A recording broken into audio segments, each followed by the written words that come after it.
자, 우리나라와 관계가 깊은 나라. 이번에는 지난 시간에 미국을 배웠고 오늘은 베트남을 한번 배워보도록 하겠습니다. 우리나라에는 베트남에서 온 사람들이 많이 살고 있어서 베트남이 친숙해. 베트남이 우리나라와 어떤 관계가 있고 그것의 자연환경은 어떤지 조사해 보았어 라고 하죠. 베트남에서 우리나라로 많이 오는 사람들이 첫 번째로는 이제 결혼을 통해서 우리나라에 정착하게 된 그런 베트남 사람들도 많고요. 그 다음에 우리나라에 와서 일을 하는 그런 베트남 외국인 노동자들도 굉장히 많다라고 할 수 있겠죠. 왜냐하면 지금 시골이라든지 어촌에는 일할 젊은 사람이 부족하기 때문에 베트남 외국인 노동자들이 우리나라에 와서 일을 하는 거죠. 베트남에서 한 달 일하면 많이 벌면 뭐 30만 원, 40만 원 뭐 이렇게 한 달 월급을 우리나라 돈으로 따지면 받는데요. 근데 우리나라에 와가지고 농촌에서 일을 하거나 뭐 배를 타거나 하면 뭐 적어도 200에서 300만 원 이상은 벌 수 있으니까 뭐 한 7배, 8배 벌어 가는 거잖아요. 그래서 많이 일하러 옵니다. 그 다음에 또 우리나라에서 공부하기 위해서 온 이런 유학생 이런 사람들도 많다고 할 수 있겠죠. 그 다음에 우리나라 사람들이 굉장히 해외여행으로 많이 가는 곳이 바로 베트남이죠. 우리나라에서 비행기 타면 뭐 4시간 이 정도면 가는 곳이고, 또 그 다음 유명한 여행지도 많고 먹을 것도 좀 저렴하고 하기 때문이겠죠. 베트남 하면 가장 유명한 음식 쌀국수가 있죠. 그쵸? 베트남이 되겠고, 자, 베트남은 여기 차 지도에서 보시면 아시아 대륙에 위치하죠. 그 다음 굉장히 영토가, 베트남의 특징은 보면 영토가 굉장히 위아래로 길다는 걸 알 수 있어요. 그치? 굉장히 길다. 그래서 다양한 기후가 나타날 수 있겠죠. 자, 그러면 한번 볼까요? 자, 영토 위치와 영토의 특징. 북위 8도에서 23도 사이에 있다. 즉 영토가 방금 말한 것처럼 굉장히 위와 아래로 길다. 그 다음에 동경 102도에서 108도 정도에 있다. 아까 말한 것처럼 아시아 대륙에 있고요. 중국, 라오스, 캄보디아와 가깝다. 이렇게 보시면 되겠습니다. 영토 면적은 약 33만 제곱킬로미터이고 영토 모양은 이렇게 남북으로 길쭉한 모양을 하고 있죠. 이렇게 위아래로 엄청 길죠. 그렇죠? 지도에서 보면 알 수 있다시피 이렇게 위아래로 굉장히 길쭉하다. 됐죠? 자, 자연 환경을 보니까 지역에 따라서 다양한 기후가 나타난다. 위아래로 길쭉하니까. 근데 베트남에서 주로 나타나는 기후는 바로 열대 기후와 온대 기후가 나타난다. 일부 북부 지역에서는 사계절이 나타나고 습도가 매우 높은 곳도 있다. 산맥이 남북으로 길게 뻗어 있고 북부와 남부에는 이렇게 넓은 평야가 분포하고 있다. 이렇게 보면 여기 굉장히 평야가 있죠. 그 다음에 여기 호찌민 근처에 평야가 있다는 거 볼 수 있고요. 위아래로 굉장히 길쭉합니다. 베트남의 수도는 어디입니까? 하노이죠. 하노이가 바로 베트남의 수도. 그 다음에 이 하이퐁이라는 도시가 우리나라로 따지면 약간 부산 같은 느낌이라고 하더라고요. 딱 보니까 하이퐁은 항구 도시잖아요. 네, 그리고 우리나라 사람이 여행을 정말 많이 가는 도시가 다낭. 그래서 경기도 다낭시라고 불릴 정도로 우리나라 사람들이 굉장히 많이 여행 가는 여행지 중에 하나죠. 그 다음에 베트남에서 하노이가 수도지만 어떻게 보면 경제적으로는 더 부유한 부자인 동네가 바로 이 호찌민이에요. 네, 원래 베트남은 호찌민이 수도였는데 우리가 도덕 시간에 배운 것처럼 바로 북베트남과 남베트남이 무력으로 결국 통일이 되었죠. 그래서 공산당인 북베트남이 통일을 이뤘기 때문에 수도가 이제 하노이로 옮겨갔고, 호찌민은 사람 이름입니다.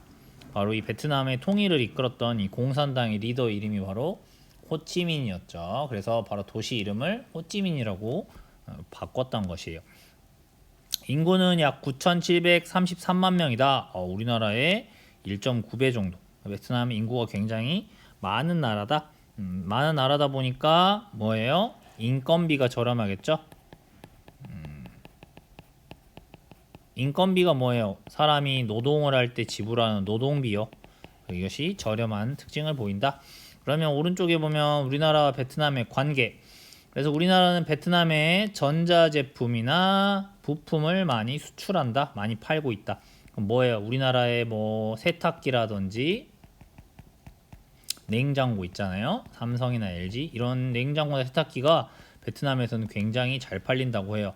우리나라 품질도 좋고 기능도 여러 가지가 있고 다음 튼튼하고 이러니까 굉장히 비싸게 팔린다고 합니다.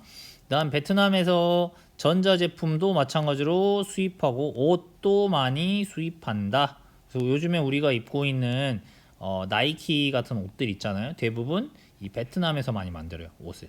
알겠죠? 그 다음 전자제품도 마찬가지로 수입하는데 이게 냉장고나 세탁기를 베트남에서 조립합니다. 우리 여러분 집에 있는 베트남 냉장고나 세탁기 같은 거 삼성이나 LG 많이 쓰시잖아요. 우리나라에서 만든 거긴 한데 이거를 개발하고 디자인하는 건 우리 한국에서 하지만 이 부품을 만들어 가지고 조립하는 거는 베트남에서 많이 해요. 그 이유는 아까 말한 것처럼 인구가 많으니까 노동비가 저렴하기 때문에. 우리나라와 베트남은 그렇게 문화적으로도 교류를 많이 하고 있죠. 그 다음 우리나라에서 정착하는 베트남 사람도 많다 라고 보시면 되겠죠. 주요 산업 기온이 높고 비가 많이 내리니까 그 다음 토양도 마찬가지로 농사짓기에 아주 적합해. 벼농사가 발달했다. 벼농사 쌀로 유명한 이유가 심지어 농사가 잘 되는 지역은 1년에 산모작. 산모작이란 말이 뭐냐면 농사를 몇 번 짓는다? 무려 3번이나 지을 수 있다. 우리나라의 경우는 추운 겨울이 있고 봄도 좀 춥죠. 그렇기 때문에 농사를 1년에 한 번밖에 못 하잖아요. 근데 베트남은 따뜻하기 때문에 3번이나 지을 수 있다. 쌀의 수확량이 많을 거고 그래서 이 쌀을 주식으로 해서 먹는 쌀국수가 발달한 것이겠죠. 그 다음 아까 말한 것처럼 노동력이 풍부하다. 그래서 전자제품을 이렇게 많이 조립하는 공장이 베트남에 많이 있다. 그 다음에 기계, 의류, 아까 말한 옷 생산하는 제조업이 발달한 나라가 바로 베트남이다. 자, 이렇게 베트남에 대해서 알아보았네요. 자, 다음 알아볼 나라는 빠르게 성장하는 나라 인도입니다. 우리나라와 인도의 경제 협력이 늘어나고 있다는 신문 기사를 보았어. 인도를 조사해 보았어. 자, 인도 자, 주요 산업 자 보시면 이렇게 자연환경은 인도는 크게 밑에 나와 있는 자연환경을 먼저 보는 게 좋을 것 같아요. 자, 인도는 다 마찬가지로 아시아 대륙에 있죠. 그 다음 인도 앞바다가 인도양이라는 아주 큰 바다죠. 주변 나라로는 파키스탄이나 네팔, 방글라데시 등이 있다. 북쪽에는 세계에서 가장 높은 히말라야 산맥이 위치한다. 자, 여기 보시면 자, 여기가 히말라야 산맥입니다. 히말라야. 자, 여기 위쪽에 여기 위치하고 있죠. 여기가 히말라야 산맥. 됐죠? 그다음 여기 이제 파키스탄. 그다음에 요 오른쪽 요쪽으로 이제 방글라데시가 위치하고 있다. 그렇죠? 그다음 요 인도에 있는 넓은 바다를 바로 우리가 인도양 이렇게 부른다. 알겠죠? 자, 영토가 무려 329만 제곱킬로미터 정도로 굉장히 인도도 넓은 땅이다. 그래서 굉장히 다양한 기후가 나타나겠죠? 세계에서 비가 가장 많이 내리는 곳도 있고 비가 거의 오지 않는 사막도 있다. 이렇게 넓다 보니까 당연히 다양한 기후와 이런 것들이 나타나겠죠. 그 다음 인도의 수도하면 수도는 바로 뭐예요? 뉴델리가 수도가 됩니다. 알겠죠? 인도는 뉴델리가 수도다. 주요 산업을 보면 인도 굉장히 발달한 나라다 생각보다. 자, 화학, 그 다음 전기, 전자, 섬유 산업 등이 빠르게 성장하는 나라다. 인도가 굉장히 옛날에는 가난한 나라였는데 지금은 굉장히 여러 가지 산업이 빠르게 성장하는 나라다. 그다음 또 인도 하면 굉장히 영화 산업이 발달해 있다. 그래서 인도 영화 산업을 우리가 발리우드 이렇게 부르거든요. 미국은 헐리우드잖아요. 헐리우드처럼 인도에도 발리우드라는 영화 산업이 굉장히 발달한다. 왜냐하면 인도 인구가 무려 13억 8천만 명이니까 이 사람들이 인구의 절반만 영화 한 편을 봐도 정말 소위 대박이 나는 거죠. 우리나라에선 우리나라 인구가 5천만 명이니까 우리나라에서 영화가 엄청 대박이 났다고 하면 1,000만 명 관객을 끌면 대박을 쳤다고 하잖아요. 근데 인도는 13명 중에 한 명만 봐도 1억 명이 영화를 보는 거잖아. 그러니까 인도에서 영화 산업이 굉장히 발달한다고 볼 수 있겠죠. 그쵸? 그다음 인도 인구는 무려 13억 8천만 명.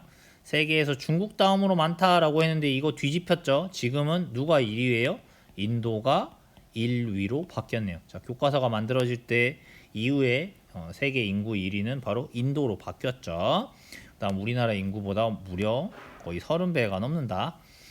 인도 사람들의 종교 주로 뭘 믿는다? 자, 중요합니다. 힌두교입니다. 알겠죠? 주로 힌두교를 믿는데 인도는 다양한 종교를 믿는 사람도 많은 나라다.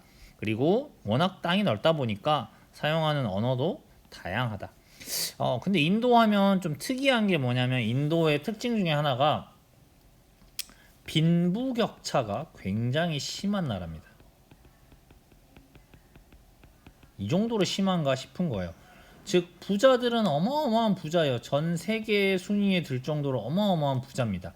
근데 반대로 엄청 가난한 빈민층도 엄청나게 많은 나라예요. 하루 벌어서 하루 먹고 살고 집에 심지어 화장실도 없는 그런 집에서 살고 가난하게 사는 이 사람들이 이렇게 한데 사는 굉장히 독특한 나라라고도 볼 수 있어요. 우리나라는 뭐 지금 뭐 집에 화장실이 없는 사람은 없잖아. 근데 인도는 굉장히 이렇게 독특해요. 그 이유가 바로 뭐냐면 인도에는 여전히 이 힌두교에서 영향을 받은 바로 신분제도의 영향을 아직도 받는 나라예요. 그래서 이 신분제도를 카스트 제도라고 하는데 이 신분에 따라서 물론 신분이 공식적으로는 없어졌지만 이 신분제도에 따라서 여전히 천민 굉장히 낮은 신분의 사람은 심지어 그 윗 계급 사람하고 신체 접촉을 아예 할 수가 없대요. 예를 들면 물 한 그릇 얻어 먹을 때도 그 그릇을 만지면 안 되고요. 그냥 입 가까이다 부어줘요. 그러면 그 손으로 받아 먹는 이런 거. 그 다음에 뭐 빨래를 하거나 이런 직업을 가지고 있는 사람은 마찬가지로 그 직업을 가진 비슷한 계층의 사람하고만 결혼을 하고 이런 신분제도가 아직도 굉장히 활성화되어 있다고 볼 수 있는 굉장히 독특한 나라입니다. 네, 이런 것들 알아두면 도움이 되겠죠. 우리나라와 인도의 관계. 자, 우리나라 이렇게 인도가 인구가 많기 때문에 철강하면 뭐예요? 쇠죠, 쇠. 그다음 반도체. 우리나라 반도체 많이 만들잖아요. 그다음 자동차 부품 등을 수출한다. 그다음 인도에서 화학 원료나 옷 마찬가지로 사람이 많으니까 인건비가 쌀 거 아니에요. 이런 것들을 주로 수입하게 된다. 인도 배웠습니다. 밑에 세계 여러 나라는 결국 위치나 기후와 지형과 같은 자연 환경, 또 문화, 산업 등의 인문 환경은 서로 다를 수밖에 없죠. 따라서 서로 다른 자원, 생산품, 기술, 문화 등을 서로 상호 교류하며 밀접한 관계를 맺고 있다. 자, 우리 이렇게 해서 세 나라 알아봤네요. 미국, 베트남, 인도. 자, 물론 교과서에 나온 거 말고도 그 나라와 관련된 수많은 정보들이 있겠죠. 네, 그거는 이제 여러분이 유튜브라든지 책이나 이런 걸 통해서 다양하게 접해보면 좋을 것 같습니다. 오늘의 암호는요. 인도의 영화 산업이 유명하다고 했죠. 인도의 영화 산업의 중심지는 발리우드다. 이름이 좀 웃기지만 헐리우드가 아니라 발리우드라고 불리는 곳이다.